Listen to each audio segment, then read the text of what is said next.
Mga Lodi, tara dito sa Splash Island. Mga alas 6 pa lang, umalis na kami. Hindi na kami nag-almusal. May mga baon na lang kami. Tapos dito na kami kumain sa may parking area. Para maaga rin kami makarating at para pagbukas makapasok agad kami. Para sulit. Hanggang 5 PM lang kasi yung binili namin na ticket. Para sulit yung binayad namin, guys. Medyo may kamahalan din pala yung cottage dito. Hindi updated yung price list nila sa kanilang website. Kaya ayan na nga.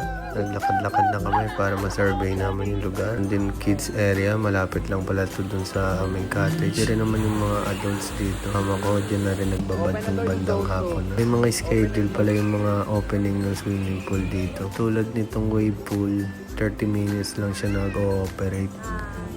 3 times a day yata. Kaya kailangan aantayin mo talaga na mag-open. Ilakad-lakad ka na rin pala to para mapakita ko sa inyo. Ito pa rin yung wave pool. Kasi dyan pag binuksan nila yan, ang daming tao, kakatuwa. Andun kaming nakita mga nagbablog. Wala yung mga kubo na yan, pinaparkilaan din. Pero may limit yung tao. Kaya kung 10 kayo, siguro 2 kubo yung kukunin nyo. 1,000, isang kubo. Ito na, nagpunta na sila dito sa may slide. May nag-open na kasi. Bali, walang bayad yung mga salbabida. Kasama yan. Pipila kayo tapos dadalhin nyo yung salbabida. Itong kasama namin maliit na bata, bali ayaw pa mag-slide kaya sinama ko na lang nun sa akin. Meron sila tong pool na mahaba na umaagos.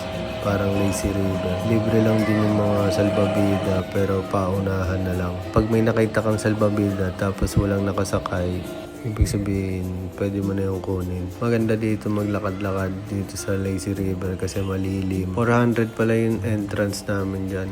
Tapos may 500, may 600.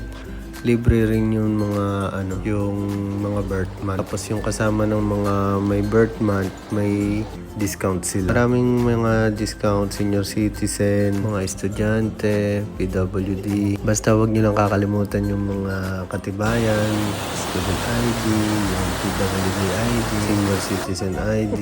Yan, bali, nag-enjoy na nga kami. Sobrang dami namin may get 20 kami.